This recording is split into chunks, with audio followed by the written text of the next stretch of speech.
কোনো কোনো প্রাণী, মানুষ অত্যন্ত চঞ্চল হয়, একদম জলের মতো। জলও অত্যন্ত চঞ্চল, অত্যন্ত উৎসুক। জল সবসময় উৎসুক হয়ে থাকে আকাশের কাছে যাবার জন্য। সেই জন্য সে নিজেকে জ্বালায়, বাষ্প হয়, আর আকাশে পৌঁছে মেঘে সমাহিত হয়ে যায়। তারপর সেই জল উৎসাহিত হয়ে থাকে যে ও কবে বৃষ্টির ধারা হয়ে মাটিতে ঝরে পড়বে। প্রখর বায়ুর বেগ সহ্য করে, তারপর মাটিতে ঝরে পড়ে। এটা জল কিভাবে করতে পারে? তার উত্তর হলো এটাই যে জল যাত্রার উদ্দেশ্য আর মাহাত্ম্য বুঝতে পারে। আর সত্যি বলতে এই যাত্রা কিন্তু অত্যন্ত গুরুত্বপূর্ণ। দুর্ভাগ্যজনক বিষয় হলো এটাই যে মানুষ তার নিজেরও একটা যাত্রা থাকে, কিন্তু সে তার মাহাত্ম্য, তার উদ্দেশ্য বুঝতেই পারে না। সে শুধু ব্যস্ত হয়ে থাকে লক্ষ্য প্রাপ্তির দিকে। কিন্তু জীবনের যে আসল সুখ রয়েছে তা এই যাত্রার মধ্যেই লুকিয়ে রয়েছে। সেই জন্য এই যাত্রা যাপন করতে শিখে নিন, এর আনন্দ উপভোগ করতে শিখে নিন।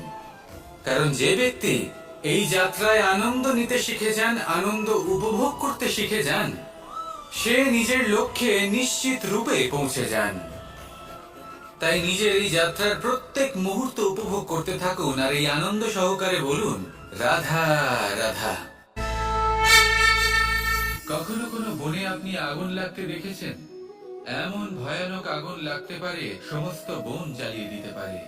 সেখানে যে বনস্পতি পাওয়া যায়, সেখান থেকে যে ঔষধি পাওয়া যায়, সবকিছু নষ্ট হয়ে যায়। যে পশু পাখি পাওয়া যায় বেশিরভাগই নিজের প্রাণ হারিয়ে ফেলে, আর যারা বাকি থাকেন তারা নির্বাসিত হন। কিন্তু কখনো ভেবে দেখেছেন এই বনে আগুন লাগে কি করে? ছোট ছোট শুকনো পাতার কারণে, শুকনো ডালের কারণে, সেগুলো যেগুলো কখনো গাছের অংশ ছিল। সবসময় মনে রাখবেন, গাছ আমরা কুড়ুল দিয়ে কেটে থাকি, কিন্তু গাছ কখনো কুড়ুলের ডগা দিয়ে কাটা যায় না। বরং এই যে হাতলটা আছে, তাতে যে শক্তি লুকিয়ে রয়েছে, এই শক্তির দ্বারা গাছ কাটা হয়। এবার বলুন, এই যে হাতল, এ কি দিয়ে তৈরি হয়? স্বয়ং গাছের দ্বারাই। এর থেকে আপনি কি শিক্ষা পেলেন? যদি কেউ আপনজন হন, যে আপনার কোনো দরকারে লাগছেন, সেই কারণে তাকে নিজের থেকে দূরে করবেন না। যদি তার সাহায্যের প্রয়োজন হয় তাহলে তাকে সাহায্য করুন। যদি তার সঙ্গের প্রয়োজন হয় তাহলে তাকে সঙ্গ দিন। নিঃস্বার্থভাবে আপনজনদের বিকাশের পথে নিয়ে যান। নিজের স্বার্থ অনুসারে আপনজনদের নিজের জীবনে রাখবেন না। আসুন আর আমার সাথে ভালোবেসে বলুন, রাধা রাধা। বৃষ্টির ফোঁটা কত ছোট, কিন্তু সাগর কত বড়। হিমখণ্ড কত ছোট, হিমালয় কত বড়। কত পার্থক্য আছে দেখুন। দশরথ পুত্র রাম আর শ্রীরাম। দেখুন, একটা ফোঁটা একসাথে মিলিত হয়ে তখন এই বিশাল সাগর তৈরি হয়। সকল হিমখণ্ড যখন একসাথে মিলিত হয় তখন এই বিশাল মহান হিমালয় গঠিত হয়। সেইভাবেই একটা ছোট্ট বনবাস দিয়ে শুরু হয়েছিল একটা যাত্রা, রাম থেকে শ্রীরাম হবার পথে, মর্যাদা পুরুষোত্তম হবার জন্য। কিন্তু এর থেকে আপনি কি শিখলেন? বিন্দু আসলে মহান নয়, মহান হলো সাগর। হিমখণ্ড মহান নয়, মহান হলো হিমালয়। অর্থাৎ কোনো মহান কাজ করার জন্য বা মহান হবার জন্য আপনাকে আরম্ভ করতে হবে ছোট থেকে। একটা অত্যন্ত সরল কিন্তু একটা গুরুত্বপূর্ণ কথা আমি আপনাকে বলতে চাই। দেখুন, আরম্ভ করার জন্য প্রথমেই আপনার মহান হবার কোনো প্রয়োজন নেই। কিন্তু হ্যাঁ, মহান হবার জন্য প্রথমে আরম্ভ করা অত্যন্ত প্রয়োজনীয়। আপনি যদি শুরুই না করেন তাহলে কখনো মহান হতেই পারবেন না। প্রকৃত নিষ্ঠা দ্বারা আরম্ভ করুন।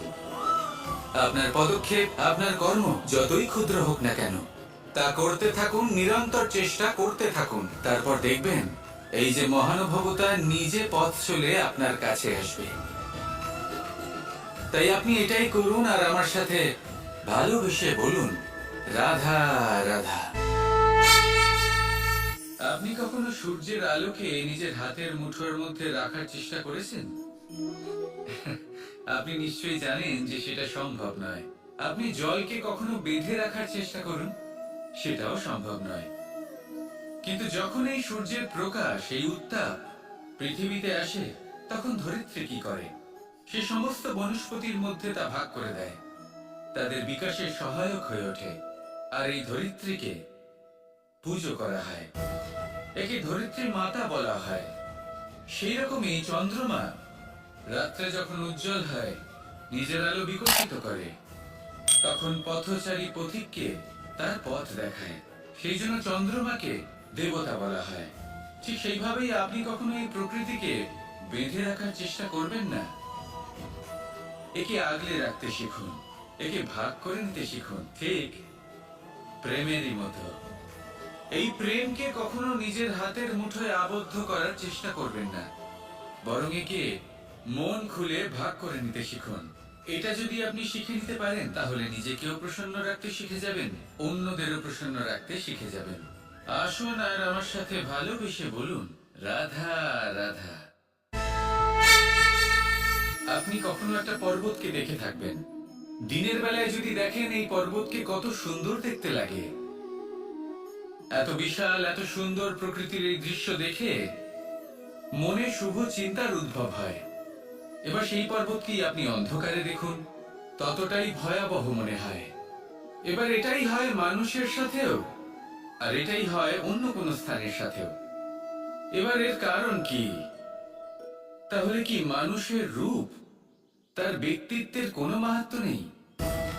না, এরকম কখনোই নয়। এর সমস্ত কৃতিত্ব পায় প্রকাশ। শুধুমাত্র এই প্রকাশে আপনার গুণকে, আপনার ব্যক্তিত্বকে, আপনার রূপ আরো উজ্জ্বল করে সংসারের সামনে নিয়ে আসে।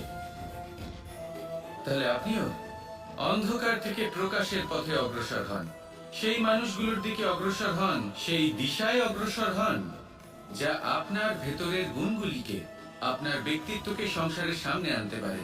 যদি আপনি তা করতে পারেন, তাহলে আপনি জীবনভর সুখী থাকবেন। আসুন আর আমার সাথে ভালোবেসে বলুন, রাধা রাধা।